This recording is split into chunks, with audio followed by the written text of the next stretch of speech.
नमस्कार, मैं अंकित पटेल आप लोग का स्वागत करता हूं हमारे इंस्टीट्यूट द सॉवरेन इंस्टीट्यूट में। आज हम लोग बात करने वाले हैं पॉलिटी के एक छोटे से टर्मिनोलॉजी की। राज्य और राष्ट्र, स्टेट एंड नेशन की बात करेंगे। ये कैसे अलग है हम लोग इसको समझेंगे।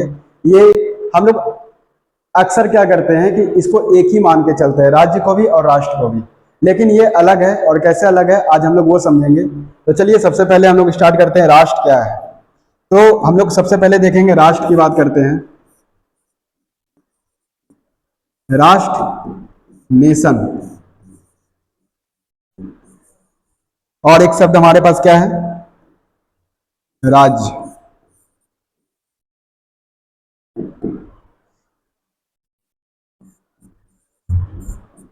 स्टेट। हम लोग दो तरह के कंसेप्ट को समझते हैं, एक तो क्या है सैद्धांतिक और दूसरा व्यवहारिक। दोनों में क्या है, सैद्धांतिक वो है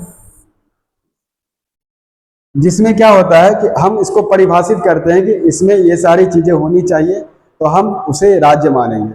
और व्यवहारिक क्या है, जिसको हम नॉर्मली यूज करते हैं, जैसे अपने राज्य का नाम बिहार राज्य हो जाए या झारखंड राज्य हो जाए, ये एक अलग व्यवहारिक रूप है। और हम लोग बात करते हैं क्या कि राज्य को सैद्धांतिक रूप से कैसे परिभाषित करेंगे। तो सैद्धांतिक रूप में क्या होगा, हमारे पास हम ये देखते हैं कि हमारे पास 4 कंपोनेंट होना चाहिए, जिससे हम ये मान के चलते हैं कि इसको हम क्या घोषित कर सकते हैं, इसको हम राज्य घोषित कर सकते हैं, इसको हम स्टेट बोल सकते हैं। कैसे, वो देखते हैं।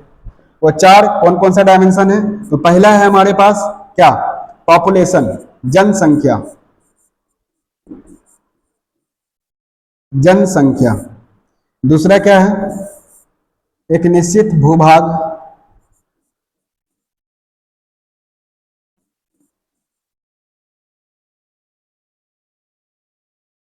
एक निश्चित भूभाग।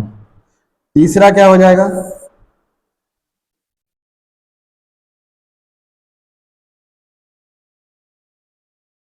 संप्रभुता। एंड फोर्थ पॉइंट हमारे पास क्या आ जाएगा, सरकार, गवर्नमेंट। अब ये चारों क्या है, इसको हम समझते हैं एक बार।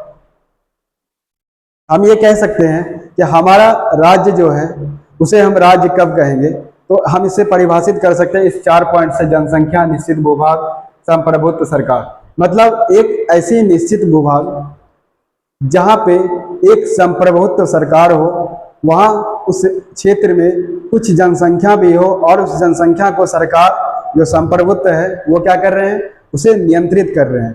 तो उस क्षेत्र को हम क्या कहेंगे, राज्य, स्टेट। ये हमारा राज्य की परिभाषा है। और अगर हम बात करते हैं नेशन का, अगर हम नेशन की बात करें तो नेशन में हम लोग क्या देखते हैं, राष्ट्र की बात करते हैं। तो राष्ट्र में क्या है कि हम लोग यहाँ पर सेम चीजों को देखते हैं कि यहाँ पे कुछ समानताएं होनी चाहिए, जैसे एक जैसी बोली, एक लैंग्वेज, एक जैसा फेस कलर, कुछ ऐसा हो जो कि सेम मैच करे, जैसे कल्चर, संस्कृति, इस तरीके का चीज को हम लोग देख सकते हैं। अगर हम कहें कि कोई एक समुदाय, कोई एक ग्रुप किसी एक ही चीज की, एक ही इच्छा के लिए सब लोग एकजुट हो जाए, और वो इच्छा राष्ट्र की एकता को बढ़ाने के लिए हो, राष्ट्र के हित में हो, तो वहां पे वो एक भावनात्मक रूप ले लेता है कि हमें राष्ट्र के लिए लड़ना है। वहां पे सही है वो, तो सब लोग एक जगह आकर के उस चीज के लिए लड़ते हैं। तो वो क्या कहलाता है, वो राष्ट्र का भावनात्मक रूप है। मतलब इमोशनली आप किसी चीज से अटैच्ड हैं, किसी ग्रुप से, कि वो ग्रुप जो है राष्ट्र के हित में काम कर रहा है, तो वो आपके लिए राष्ट्र की भावना को जगाता है आपके अंदर। तो हम लोग कहते हैं कि ये नेशन है। और नेशनलिज्म भी यही है कि आप राष्ट्रवादी हैं। राष्ट्रवादी कैसे, कि आप राष्ट्र के लिए जागरूक हैं, राष्ट्र के लिए काम कर रहे हैं, तो वो राष्ट्रवादी हो जाता है। तो हम लोग यहाँ कह सकते हैं क्या, कि भावनात्मक रूप से जुड़ाव।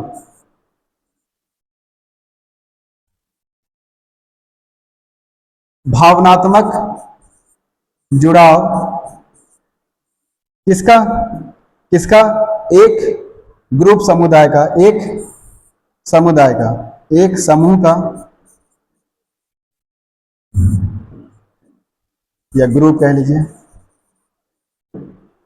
तो हम लोग यहां पर ये देख पा रहे हैं कि राज्य क्या है, कि राज्य एक निश्चित भूभाग जहां पर कुछ जनसंख्या है और उस जनसंख्या को नियंत्रण करने के लिए एक संप्रभुत्व जिसके ऊपर कोई नहीं, मतलब संप्रभुत्व सरकार है जिसपे किसी का दबाव ना हो, मतलब संप्रभुत्व का एक हम यहाँ पे छोटा सा डेफिनेशन बता देते हैं। मतलब हमारे देश का, किसी कंट्री का इंटरनल एंड आउटर जो फैसले होते हैं, मतलब आंतरिक और वह फैसले जो हैं वो क्या ले, वो कौन ले, वो वहीं के सरकार ले, बाहर से कोई दबाव ना हो, तो उसे हम बोलते हैं संप्रभुत्व। और जब ये काम सरकार कर रहे हैं तो उसे हम कहते हैं संप्रभुत्व सरकार, मतलब सॉवरेन गवर्नमेंट। यहां तक ये क्लियर है। तो हम लोग यहाँ बात कर सकते हैं कि एक डेफिनिट लैंड और उसके बाद पॉपुलेशन, उसके बाद सॉवरेनिटी, उसके बाद सरकार यानी गवर्नमेंट। तो ये 4 पॉइंट है जो आपको राज्य को, स्टेट को क्या कर रहा है, परिभाषित कर रहा है। और उसके बाद भावनात्मक जुड़ाव किसमें है, तो वो राष्ट्र में है। तो हम लोग ये समझ पा रहे हैं कि राष्ट्र जो है वो एक भावनात्मक जुड़ाव है और राज्य जो है वो क्या है, एक सैद्धांतिक पक्ष है जो कि हमें इस तरीके से परिभाषित करता है कि एक निश्चित भूभाग पर हम ऐसे इसको नंबरिंग कर सकते हैं अगर चाहे तो, कि परिभाषा इसको परिभाषित करने के लिए पहला ये कर सकते हैं कि एक निश्चित भूभाग जिसमें कुछ जनसंख्या हो, जिसमें कुछ जनसंख्या हो और उस जनसंख्या को नियंत्रण करने के लिए सरकार हो, और वो सरकार कैसा हो, वो सरकार संप्रभुत्व हो, वो सरकार संप्रभुत्व हो। मतलब जिस सरकार पर बाहरी कोई दबाव ना हो, वो अपना फैसला खुद ही ले सके, तो उसे हम कहेंगे संप्रभुत्व सरकार, मतलब सॉवरेन गवर्नमेंट।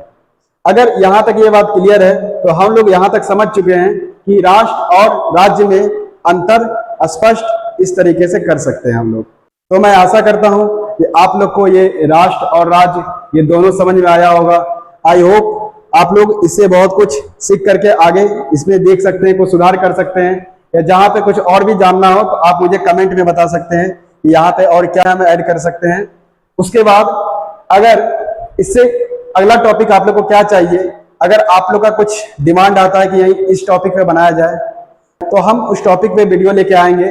लेकिन फिलहाल ये मेरा छोटा छोटा एक वीडियो आते जाएगा जो कि एक छोटे छोटे कंसेप्ट को क्या करेगा, क्लियर करते चलेगा। तो एक बार फिर से हम यहाँ पे रिवीजन करना चाहेंगे वापस से, राष्ट्र और राज्य। राज्य क्या है, यहाँ पे हमें 4 डायमेंशन देखना होता है, जनसंख्या, निश्चित भूभाग, संप्रभुत्व और सरकार। ये 4 जगह जो फुलफिल करे उसे हम स्टेट कहते हैं।